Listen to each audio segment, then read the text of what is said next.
My father had 93 years, but it seemed short. In his seemingly long life of 93 years, it was short because it just seems like if we only had more time. Old Testament gives us a view of some people who live to be 500, 600, 700, 800, 900 years old.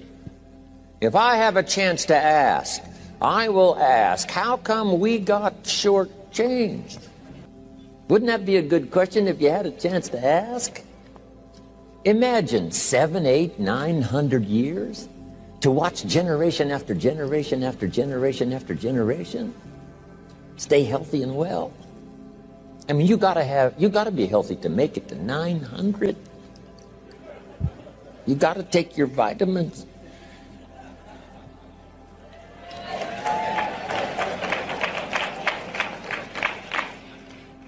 I'm pushing the Bible, I'm pushing vitamins. I'm doing good today.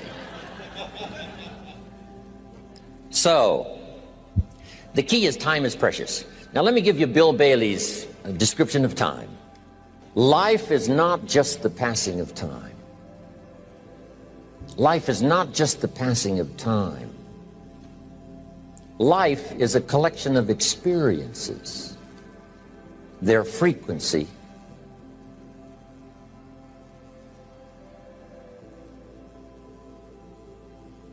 and their intensity. Life is not just watching the clock tick away. Life is a collection of experiences, their intensity, their frequency. When my friend Mark died at age 44, someone says, that's young to die. But what if he lived 4 lifetimes in one? It might not be too young.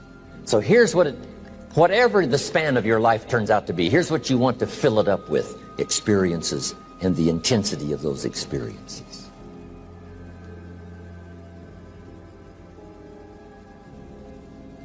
But now let's talk about the management of time.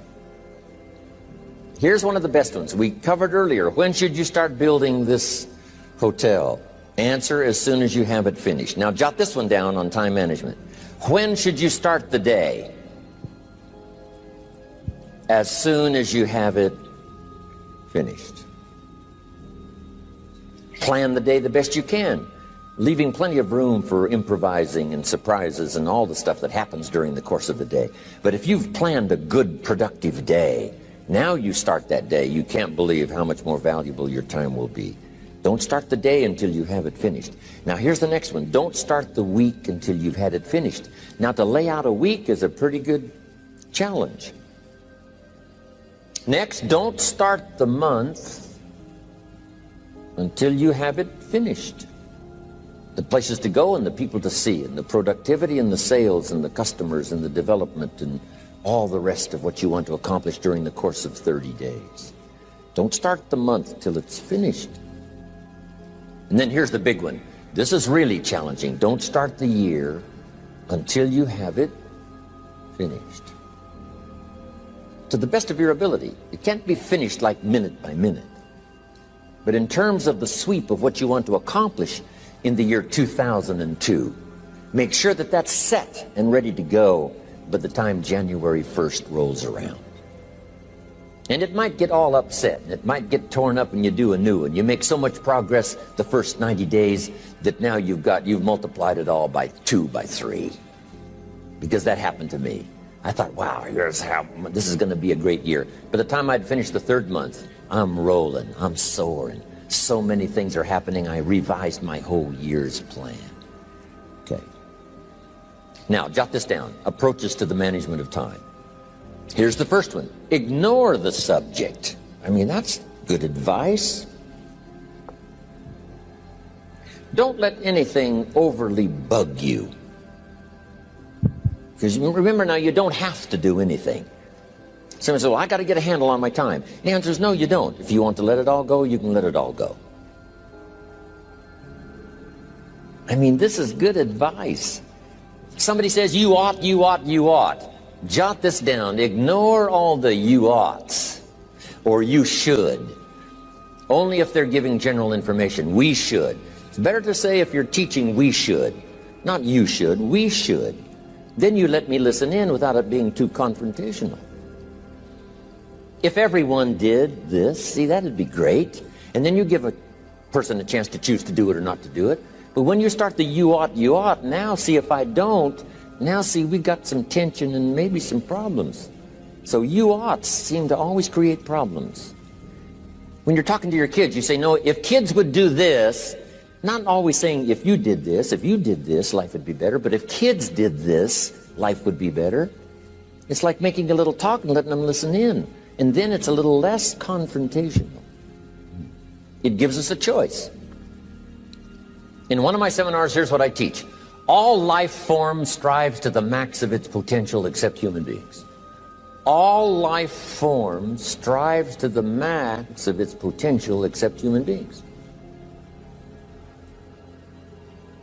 How tall will a tree grow? As tall as it possibly can. You never heard of a tree growing half as high as it could. No, trees don't grow half.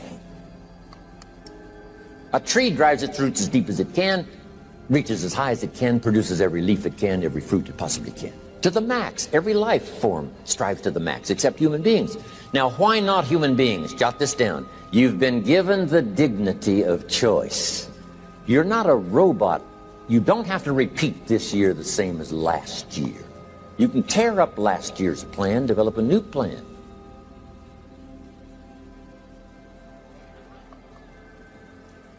So, the dignity of being a human being. Now, here's the choice on being a human being. To be part of all we were meant to be, or to be all. To strive for all, or half, or part, or some. The choice is up to you. To develop one skill or 10 skills. Someone says, well, I'd be happy with just one more language. Well, some say, hey, I'm going to learn 6 or 7.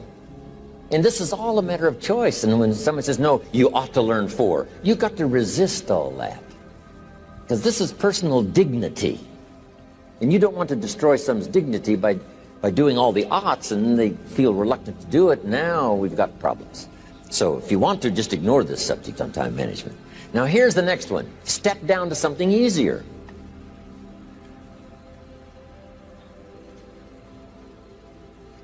The guy's in sales, and he says, oh, I want to own the company. Finally owns the company. Now he's got no time to play golf. He said, when I was in sales, I was making big money playing golf 3 days a week.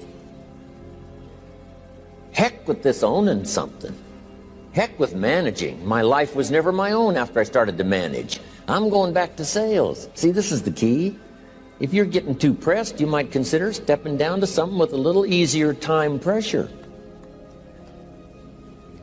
Little girl says to her mother, Daddy comes home, brings his briefcase and pats me on the head and says hello, disappears and works on his papers. How come my daddy doesn't play with me? And her mother said, look, your daddy loves you very much, but he's so busy at work, he can't get it all done, he has to bring it home. He loves you, but that's why he can't play with you. And the little girl said, why don't they just put him in a slower group?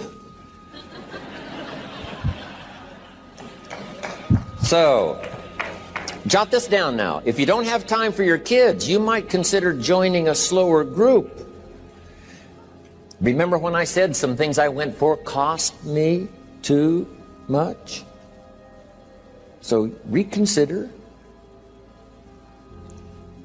Next key to time management, and that's work longer and harder. But see, there's a limit to that. I almost lost my health the first year. I went so crazy about personal development and achievement. I just went bonkers. You know, I told you I was skinny, but at the end of that first year, I was a walking shadow. And then it suddenly occurred to me, what if I got rich and too ill to spend it? I mean, that was a shocker. So I started, you know, developing a little more reasonable. Because I said, if 12 hours won't do it, I'll work 14. If that won't do it, I'll work 18. I mean, how many hours it takes. And sure enough, it cost me too much. So see, working longer and harder for some might be appropriate. You know, if you're just sitting around not doing that much, this might be good, work longer and harder. But you can only work so hard. Here's the key, not to work harder, but smarter. When you've worked as hard as you can, doing the best you can in terms of physical output in the time, reasonable time. Now here's the ultimate in the management of time, and that is you simply become more skillful. When I first got into sales, You know, I was around people that could get, 9 out of 10, 8 out of 10. And when I first started, I could only get 1 out of 10. But here's what I did. I worked around the clock, so that I would make up in numbers what I lacked in skill. That's good in sales. You got to jot that down. When you're new, you make up in numbers what you lack in skill.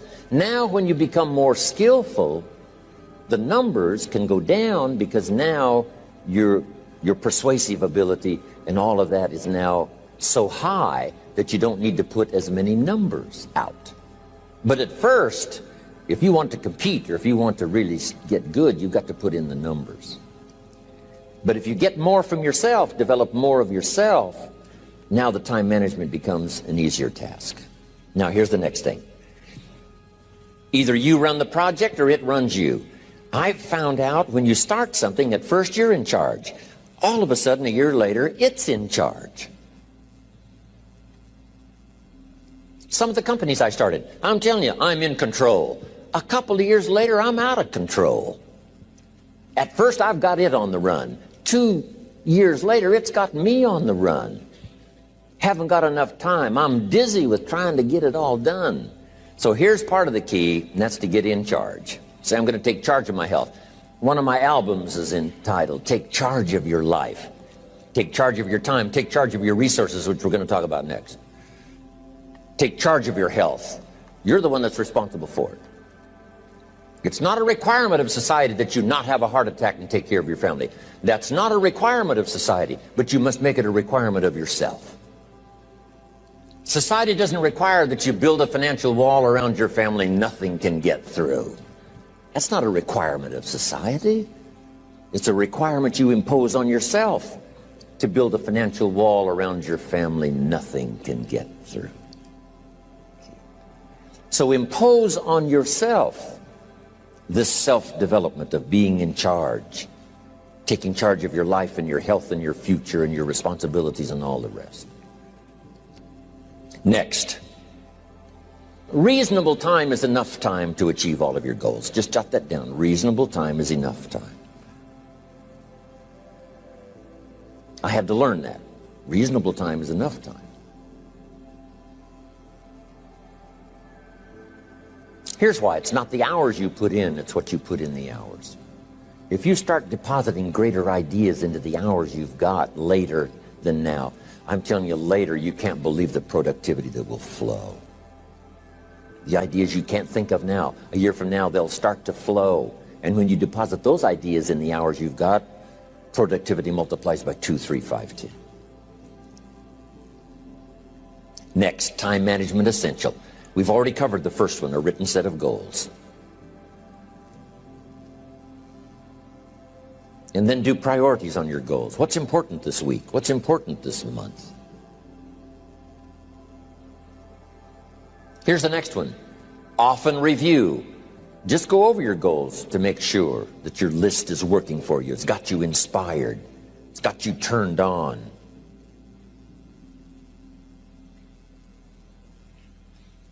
Somebody says, how come you're up so early? Say, if you were headed where I'm headed, you'd be up early too. Wow. If you were going to meet who I'm going to meet, you'd be up early. If it was going to stack up for you like it's stacking up for me, you'd be getting up early. Wow. Here's some more time management essentials. Learn to study what we call majors and minors. You pick up the phone. Here's what you must say when you pick up the phone. Is this a major conversation or a minor conversation? If it's minor, a few pleasantries and you're done. If it's major, maybe you've got to make a few notes. So here's the next one. Important conversations, make an agenda before you make the call. Just jot down a little agenda. It's so easy now to just talk out of your head.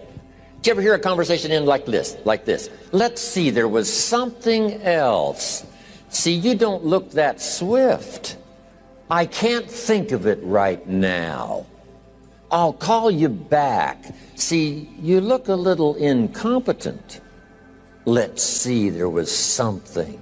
It escapes me right now. Really? So have you got this now? Make an agenda before you make a call if it's an important call. Now later that saves you all kinds of stuff. You call John in, the salesman, and say, John, remember those 4 things we went over? He said, no, we didn't talk about that. And then you pull out your daytime or whatever, and there's the list you made when you made the call. He said, oh yes, seems like I do remember. And you've got him with your list. If it's just, salespeople especially can talk you out of what's in your head. It's true. No, we didn't talk about that. And if you don't have a little proof, I'm telling you, it's gone. So make an agenda before you make a call. So what's major, what's minor? Now here's the key on this. Don't major in minor things. If you take up major time to do minor things, I'm telling you, you'll be behind the curve constantly. Here's what we learn in sales training. What's major time and what's minor time? Here's minor time, thinking about prospects. Here's minor time, making lists of prospects. Here's minor time, keeping books on prospects. Here's minor time, going to see the prospect. Here's minor time, evaluating the prospect after you've been there.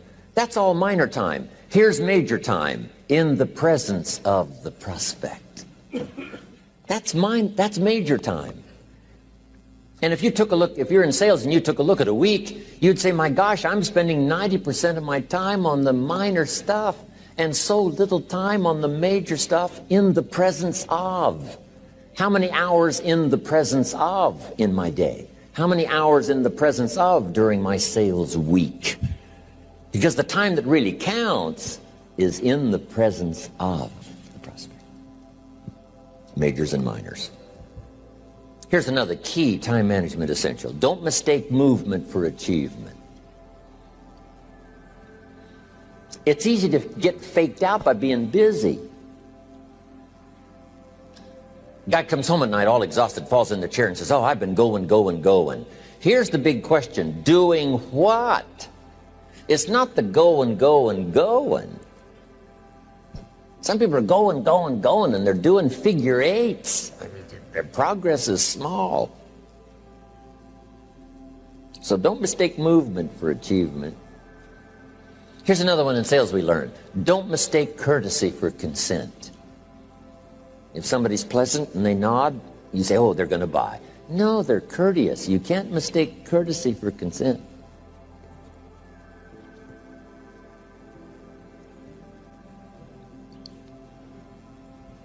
Now here's a big one, concentration.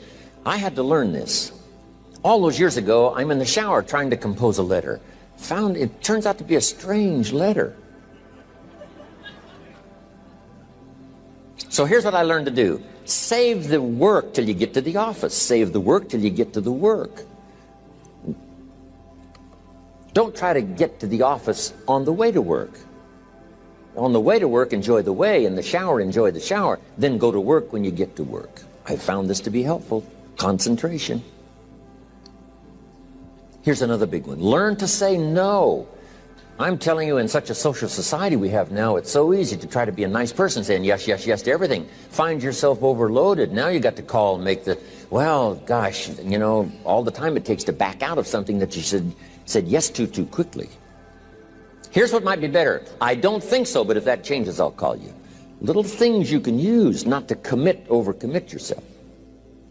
My friend Ron Reynolds says, don't let your mouth overload your back.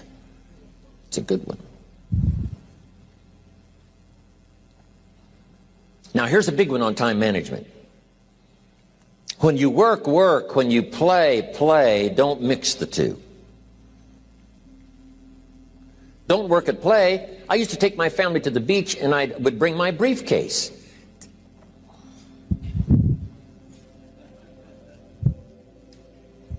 I learned not to do that. Or at the beach, I'm saying I should be at the office. I should be at the office. Now my family's upset because I'm at the beach and I'm thinking office, office, office. Now when I'm at the office, I'm thinking what? I got to get my family to the beach, the beach, the beach.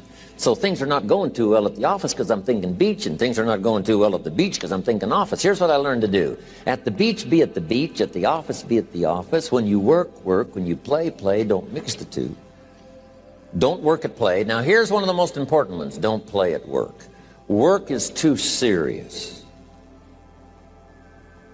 You don't want the reputation of being the office joker. It's not a good one. Yes, there's time for some pleasant stories. Yes, there's time for a little humor. Yes, best if it's a happy office, of course. But I'm telling you, you got to be serious about work, because you're parting with a piece of your life for the work you do. Your work costs you a piece of your life. Here's what it's called: serious business. Not grim, not unhappy, but serious. Key. Don't play at work. The old expression, I don't think we use it anymore, horse around at the office. Play around, play jokes, play tricks. No place, not at the workplace. At the beach, yes. At the bar, yes. Somewhere else, not work. You got to treat work with all due conservative passion, because it's leading you to your future. Here's another key phrase: all work is good. You may not like your job, but if it's the stepping stones to get you to where you want to go, you got to appreciate your job. You don't have to have a passion for your job. Here's the ultimate passion: a passion for incredible success in every department of my life. That's the passion. But don't look down on some menial job you have to do to finally get you to where you want to go. No job is menial. No job is not, every job is noble. Training life for pay, making a contribution to society. Next, analyze how you are. And if you have some weaknesses, if you can't, doesn't seem like you can change, here's the key: get it covered. I used to keep promising myself I'd keep the books, keep the books, keep the books. Finally, I gave that up. And back then, it only took me an extra $50, $60 a month for some accountant to keep the books. I said, no, I'm going to save the $50. You can't believe what I started losing in productivity because I tried to save the $50. So the key is, a lot of the time you can stay like you are, but just make sure you get it covered. Okay. Next, beware of the telephone and all other systems of communication, especially the telephone at home and systems of communication at home. And here's one of the best lines I've got for you for the weekend: let all communication systems serve you, but don't let them intrude. When it comes time to have dinner with your family, you shut off all systems, unless the ones that can take messages silently. Don't let the phone ring. Don't let anybody intrude, come through the front door nor the back door, nor through the telephone or any other device. So you can't reach John and his family when he's having dinner. The President of the United States couldn't get through. If you develop that kind of a reputation, father, mother, when we have dinner, when we're visiting and have this time with our family, nothing intrudes. So don't let these clever little devices keep intruding. You've got to have a place that's sacrosanct. It's valuable. You don't let anything in for that period of time. Okay. Isn't that good advice? Excellent advice. Here's the next one. Read all the books. You know, I've only got a few notes here on time management, but if you've got some particular challenges, you run a big organization, a big corporation, you've got some challenges, there's plenty of books. Now, here's what's next. Just be more alert to the things that might be stealing your time. Here's why. Time is like capital.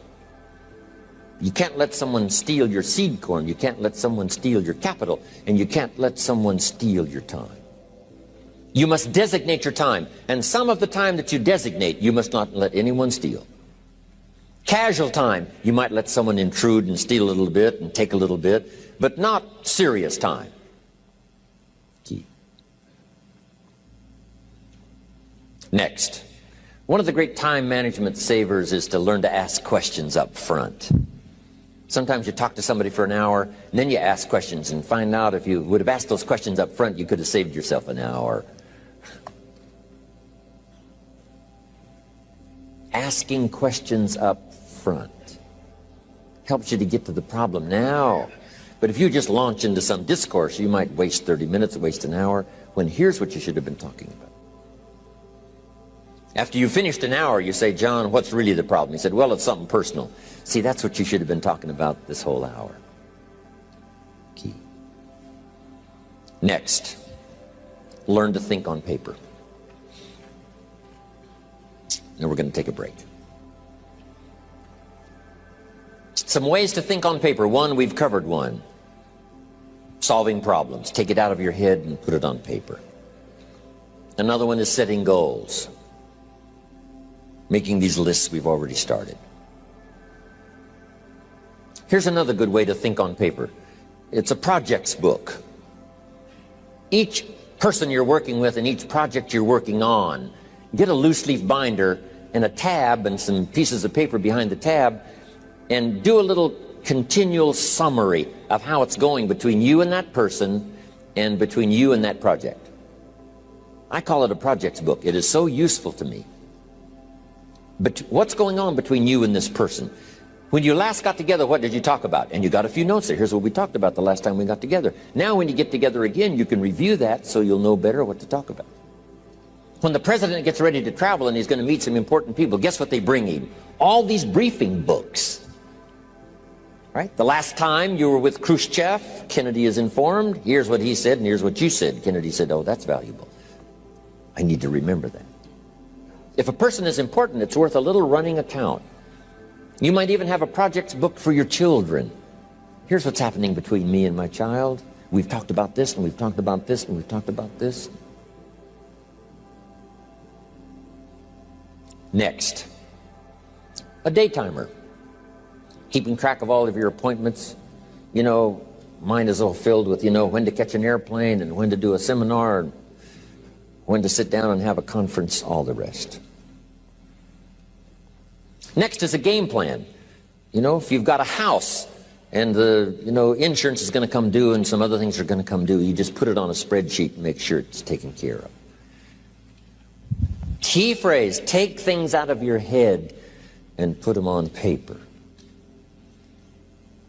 And the key is to just experiment with different ways that helps you to do that. Now here's the last one, thinking on paper, and that's to keep a journal. One of the things I'm known for around the world, have been now for 39, 40 years, is keeping a journal. Now my journal is not it's not necessarily it's not like a diary. It might be part diary. I'm flying over Ireland and I write down a few little things that impress me. Today I met this person. Wow, what an extraordinary event. Today I conducted this seminar in Rome. 1,000 people stood up and sang for me. I've got a little bit of a diary in there. But here's what primarily your journal is for. Collecting good ideas. A journal is to collect good ideas on your health, good ideas for your business, good ideas for your future, good ideas for time management.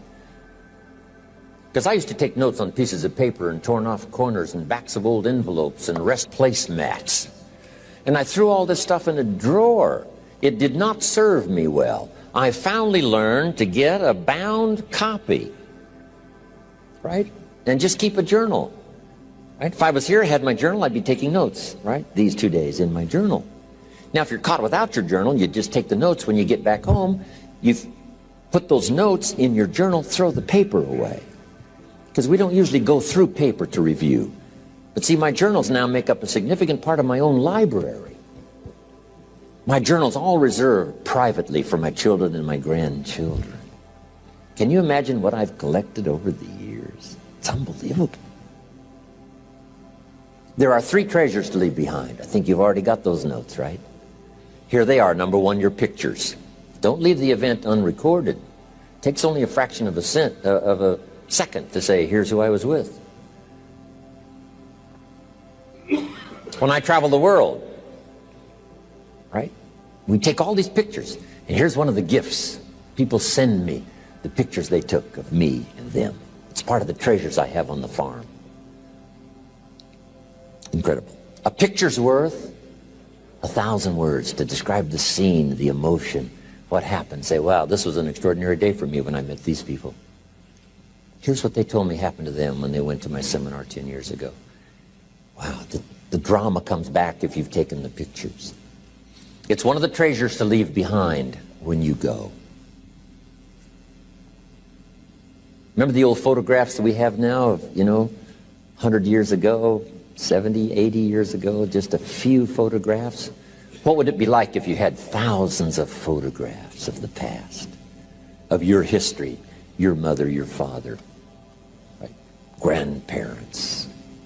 So change all of that now for your children. Leave all your photographs as a record. Here's what's next to leave behind, and that's your library.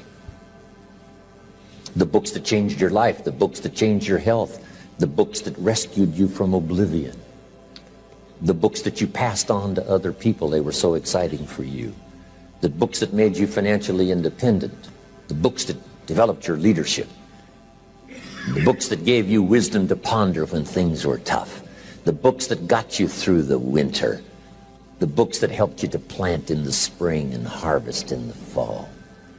What a treasure to leave behind. If you do that, here's what's for sure. Your books will be more valuable than your furniture. Wow. Now the third treasure to leave behind is your journals. The notes you took that helped you to live life as you lived it. Long after you're gone, a treasure that children, grandchildren, great-grandchildren will find so fascinating. They may use it to help guide their own life into their own future.